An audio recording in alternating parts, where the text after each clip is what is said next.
प्यारी साध संगत जियो, नानक नाम चढ़दी कला, तेरे भाने सरबत दा भला।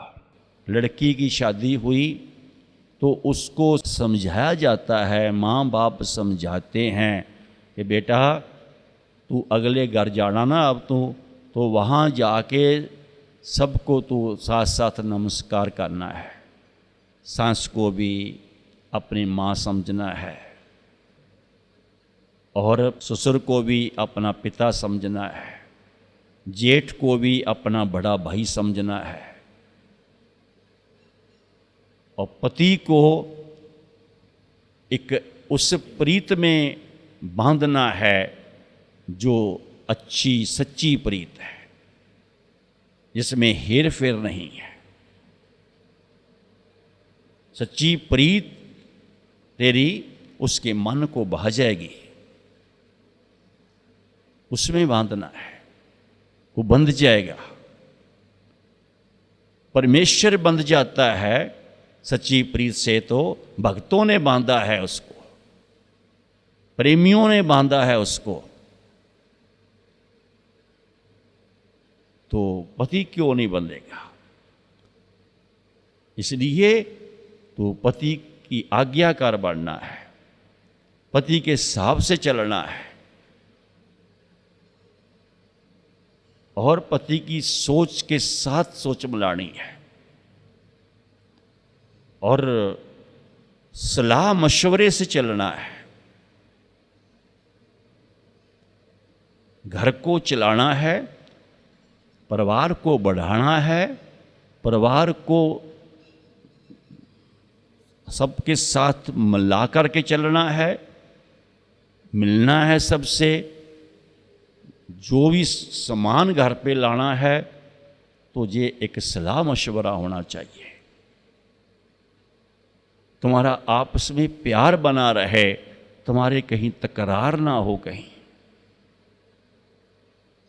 कभी भी कोई अनबन ना हो।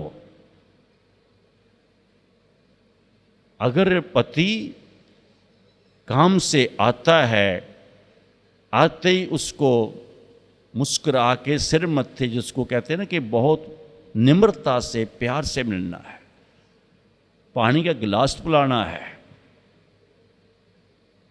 जहाँ और क्या खाना है, जो खाने के टाइम या खाना खाना है, खाना खाया कि नहीं खाया, या चाय बनाएं या और कुछ बनाएं, जो भी है, ताकि तेरे प्यार से, तेरे पूछने के तरीके से उसकी आधी थकान खत्म हो जाएगी,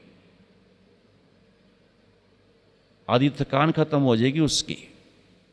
बेटा तूने मान लो कि इस घर से उस घर जाना, तो उसमें तुमने इस हिसाब से रहना है, तुम्हें सबसे प्यार मिलेगा। जेठ को बड़ा भाई समझना, देवर को छोटा भाई समझना और सबको रिश्तों के मुताबिक प्यार देना है। प्यार में बरकत होती है। तेरा वही घर है, पिहर में तो तू कभी को वहाँ आ सकती है, लेकिन अपने पति के साथ है। और जहाँ पति से पूछ करके तू रह सकती है, पर कोई अनबन वाली बात कभी नहीं करनी। अपने घर को तूने स्वर्ग बनाना है और तूने सास का भी स्वभाव पाना है कि सास क्या चाहती है, ससुर का भी स्वभाव पाना है कि ससुर क्या चाहता है, उसको क्या चाहिए, कैसे उसको क्या देना है। तो बड़े ही ढंग से एक खाने का टाइम क्या है, किसी का उठने का टाइम क्या क्या है, तो उस हिसाब से तूने उठना है, उस हिसाब से तूने किचन को संभालना है। स्नान पानी करके, नहा करके, एक सुच्चे कपड़े पहन करके, तूने सुचमता रख करके उस मालिक का ध्यान करके तूने उस घर पे ऐसे रहना ताकि सबको सब कुछ टाइम से मिले। किसी ने पढ़ने जाना, स्कूल जाना, तो वो टाइम से जा सके, तेरे को ये पता होना चाहिए। किसी ने काम पे जाना तो वो टाइम से जा सके, किसी ने दुकान पे जाना तो वो टाइम से जा सके, नौकरी पे जाना वो टाइम से जा सके, उनको सबको उस ढंग से सब कुछ मिले और उनके तू आज्ञाकारी बनना है, उस हिसाब से तूने रहना है। भाव सबका स्वभाव ग्रहण करना। अगर कोई उच्चा भी बोले तब भी तूने निम्रता दिखानी है। क्यों? नीवे होके रहना, निम्रता दिखानी है। क्योंकि जो निम्रता में चलते हैं हमेशा सफल होते हैं।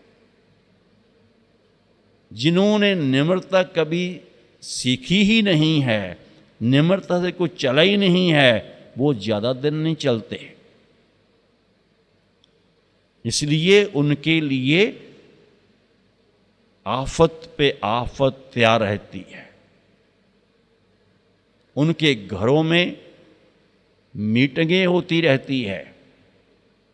उनके घरों में कह लो कि माँ बाप को बार बार आना पड़ता है, वो बुलाते हैं।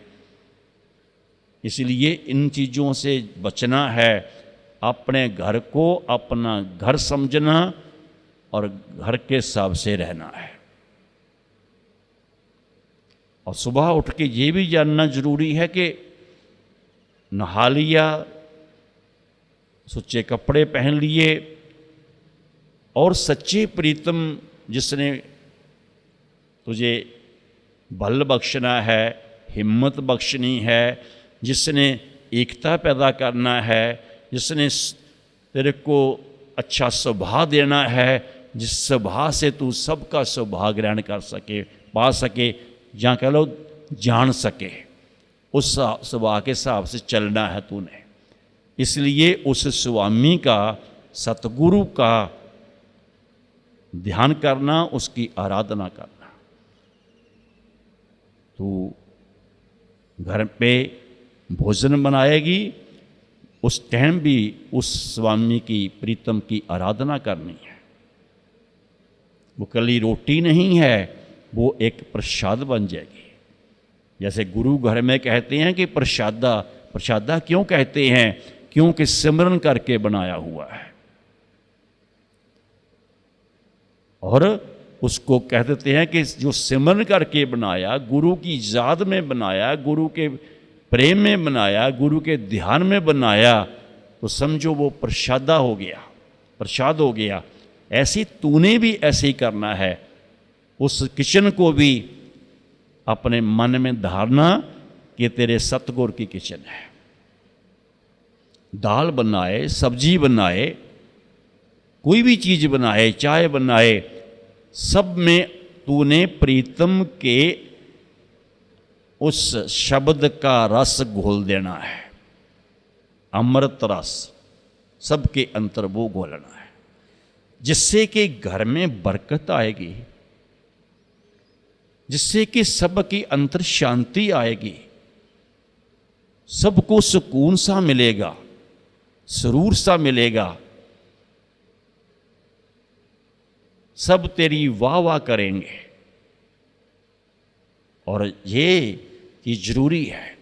और आए गए के लिए जो कहते हैं ना कि जो रिश्तेदार आते हैं, उस पड़ोस के आते हैं मिलने के लिए, तूने सबको प्यार से मिलना है और निम्रता से मिलना है और चेहरे पे मुस्कुराहट रख के मिलना है।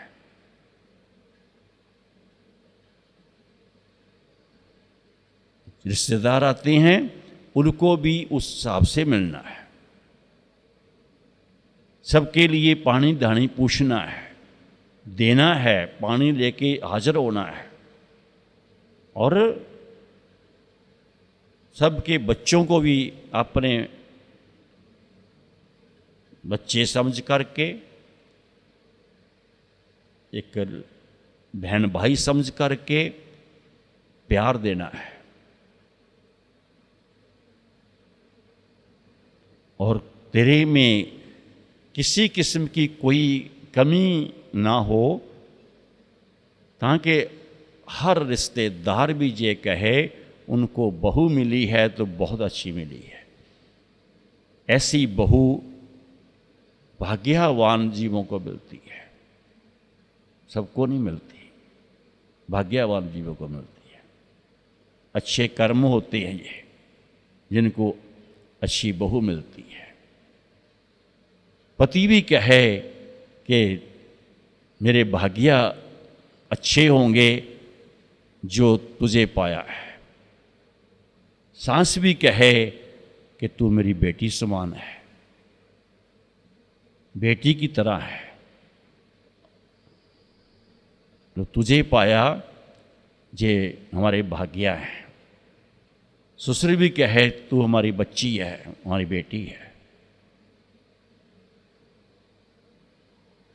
और ऐसे स्वभाव वाले जीव जो हैं वो पूरे परिवार का तो क्या, हर रिश्तेदार का भी दिल जीत लेते हैं, क्योंकि एक स्वभाव ही एक ऐसा होता है। स्वभाव से ही बंदा मार खाता है, स्वभाव से ही बंदा प्यार पाता है। जिसका स्वभाव शुद्ध नहीं है, समझो प्यार कहाँ से पाएगा। स्वभाव को नेक बनाने के लिए ही प्रेरणा दी जाती। तो यही महाराज दर्शन दास जी का संदेश है। इसके साथ ही नानक नाम चढ़दी कला तेरे पाणे सर्वदा पला।